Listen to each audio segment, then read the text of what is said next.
Welcome to Tree to Table. I am your host, Sarah Gollibart-Gorman. Today we're out in Kieseltown, Virginia at Silver Run Forest Farm, a native plant nursery. We're making apple hand pies with Shenandoah Valley Orchard's Fuji apples. Let's get started. We're working with a 10-pound gift box from SVO of these gorgeous Fuji apples. I love the gift box because it's the perfect amount of fruit to work with for this recipe and also have a few left over for fresh eating. Our first step in this recipe is to make the dough. We're going to use 2.5 cups of flour. It's really important that we're sifting our flour. We're using a Bob's Red Mill, just regular all-purpose flour. So if you do not have a flour sifting tool, I bet you have a sieve in your kitchen. So you can just use that and just lightly pat the side and let that flour just work through the sieve. It really eliminates the lumps and bumps that sometimes are in fresh flour. And it creates like this fluffier texture that makes for more accurate measuring too. We're gonna add in 1 teaspoon of salt here and just use a spoon or a whisk and just whisk that together. We have our salt and flour all mixed up. Now it's time to add the butter. If you've seen our previous video, the apple pie recipe, you've heard me talk all about the importance of a flaky crust. The way we're gonna do that is by having chilled butter, so this butter has been in the refrigerator, and also using ice water.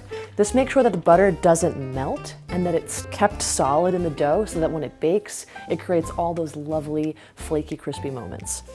So what we're gonna do is we're gonna open up this butter and we're just gonna cut it into about like 1/4-inch slices and then add it to the flour. I'm tossing it in the flour so the butter doesn't stick to each other.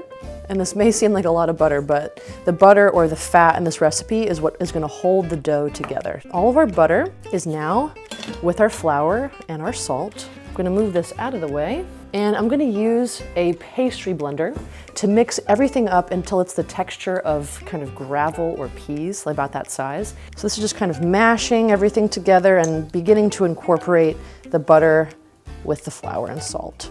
Okay, so we're about at that gravel or pea texture, which is fantastic. So all of these butter pieces are gonna be all just melty and delicious in the dough. Okay, we need 1/2 cup of water. We're using ice water because again, we want everything to stay nice and cool so the butter does not melt. And we're just gonna add this in pretty gradually. Drizzle and mix. If your dough is looking dry, you can always add some more ice water. We're gonna start with that 1/2 cup. It may look dry, but do not begin adding water yet because we wanna punch it down and just give that water a chance to sink in. So I just kind of punch everything down into the bowl. And I like to use my hands for this process because you can really feel how the dough is changing. But again, you do not want to overwork the dough.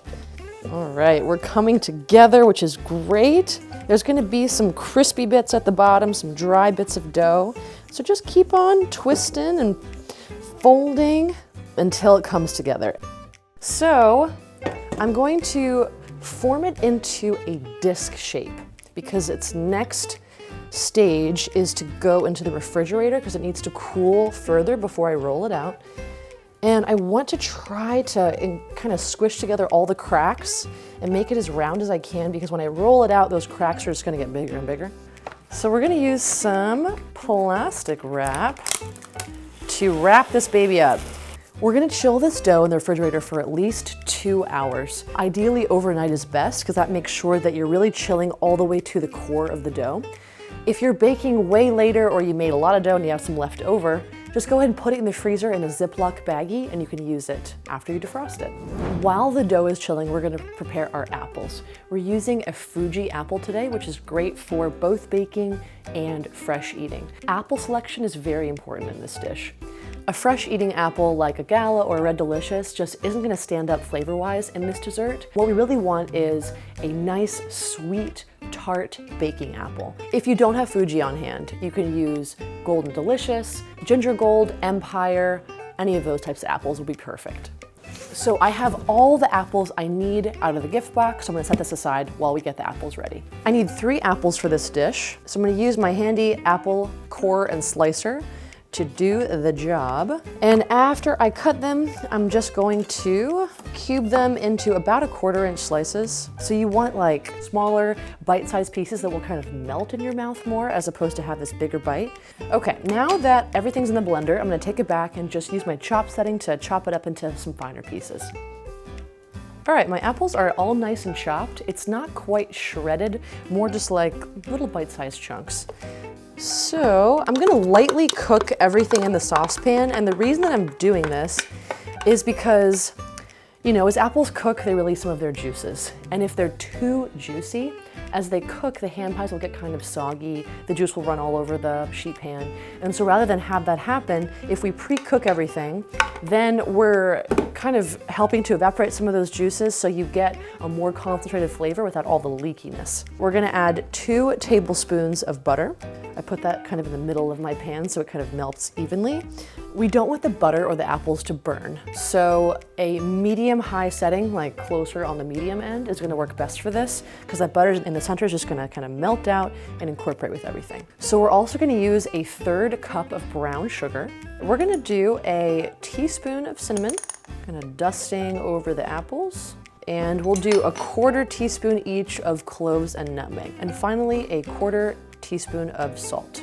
We're gonna let this go for about 2 to 5 minutes until some of those juices have evaporated and we have a slightly thickened mixture that isn't gonna leak out of our hand pies.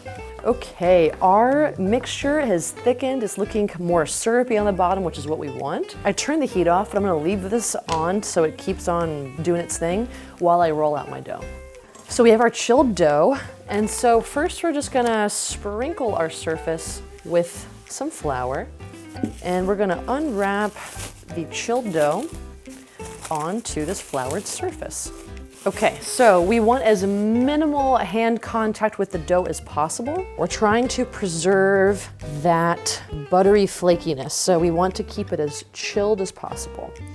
So I'm kind of starting in the center and rolling out in all directions. You can kind of think of it as a compass. So we want this to be about 1/4 inch thickness for our hand pie. So, you know, just keep going until you're there.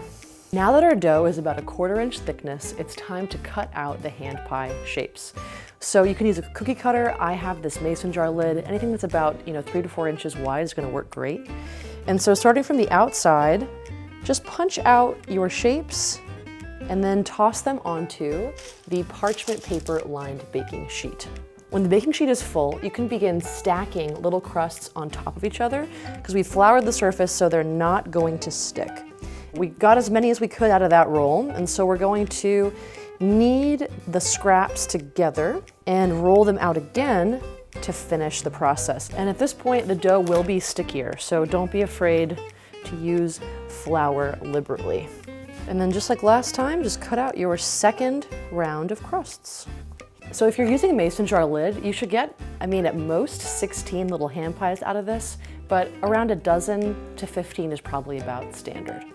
Remember, we worked this dough. It's pretty like loosey-goosey, and so we have to firm it up before we do anything else with this process. So into the freezer for 10 minutes. Time to grab the crusts out of the freezer. So now that they're nice and firm, we're gonna spoon about 1 tablespoon or more of material into our bottom crust. So we've spooned about 2 tablespoons in the center. Now we're gonna take our top crust and match it on top. So we're gonna use our fork then to seal the edges. So I'm just crimping. You're sealing everything together so that nothing is leaking out of the pie while it's baking. We have a lovely circular hand pie here, but we have to cut some vents in it so that when it's in the oven, it can bake and let out some of that steam. So for this one, I'm just gonna do a slit across the center, make a little cross, and then just plop it down onto your baking sheet. Another classic is just a round hand pie, and we're gonna put about 2 tablespoons of filling in.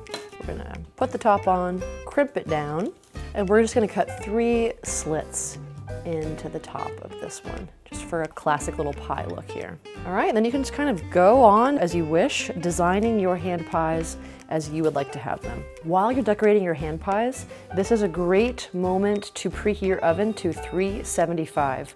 That way, by the time you're done decorating, the oven will be ready for baking. Now that all of your hand pies are crimped and decorated and filled, we have to freeze them for 10 minutes. So when we freeze the dough, that's gonna lock everything in, and when they bake, we're gonna get a much flakier, crispy crust. So into the freezer we go for 10 minutes. So our hand pies have been freezing for 10 minutes. It's time to make an egg wash to coat them before they go into the oven. The reason that we make an egg wash is because it creates this beautiful sheen on the outside of the dessert. So I've cracked my egg, I'm just gonna whisk it together, and I'm gonna add about a tablespoon of milk. So our egg wash is ready, and now what we do is we take a brush and you can just kind of brush along the outside of each pie. And it's okay if it kind of collects in all those little crimping edges that you made. So after all of the pies are coated in the egg wash, we're gonna take a bit of sugar. This is just, standard cane sugar, and sprinkle that fairly generously on top of each pie. The sugar is going to crystallize and just look really, really sweet on top of these pies. Okay, these are ready for the oven. So we're gonna bake them for about 25 to 30 minutes. We wanna rotate the pans halfway through, so I'm gonna set the timer for 15 minutes for the first round of baking. Our hand pies are out of the oven. We've cooled them for about 10 minutes, so they're ready to eat. These hand pies are a great snack or dessert, a great gift for friends to share with family. This is a great item to have at a holiday meal or just any time of year. Let's talk about how to store them. So we've made this beautiful crisp crust, so how do we preserve that? Well, first, it's crucial that before you store them at all, that they're completely cool. Then, once they're cool, you don't want to store them in an airtight container because moisture is going to get trapped there. You want to have airflow in between, so I recommend a cardboard box or some sort of container with a dish towel draped over it. They'll be fresh on the countertop for about 2 to 5 days, or you can store them in the refrigerator as well. But in the refrigerator, they're gonna get not so crispy, so I wouldn't recommend that unless you're storing them for a much later use. Also, if you underbake them and then put them back in the oven to crisp up right before you serve, that works too. Let's give this guy a try. I'm gonna try one of the jack-o'-lantern ones. Sorry, buddy. The crust is so crispy, the apples, those Fujis are really popping through. The filling is sweet and delicious. This is a well-balanced, delicious treat. I really enjoyed it and I hope you can too. Stay tuned for what we're cooking up next with Shenandoah Valley Orchards.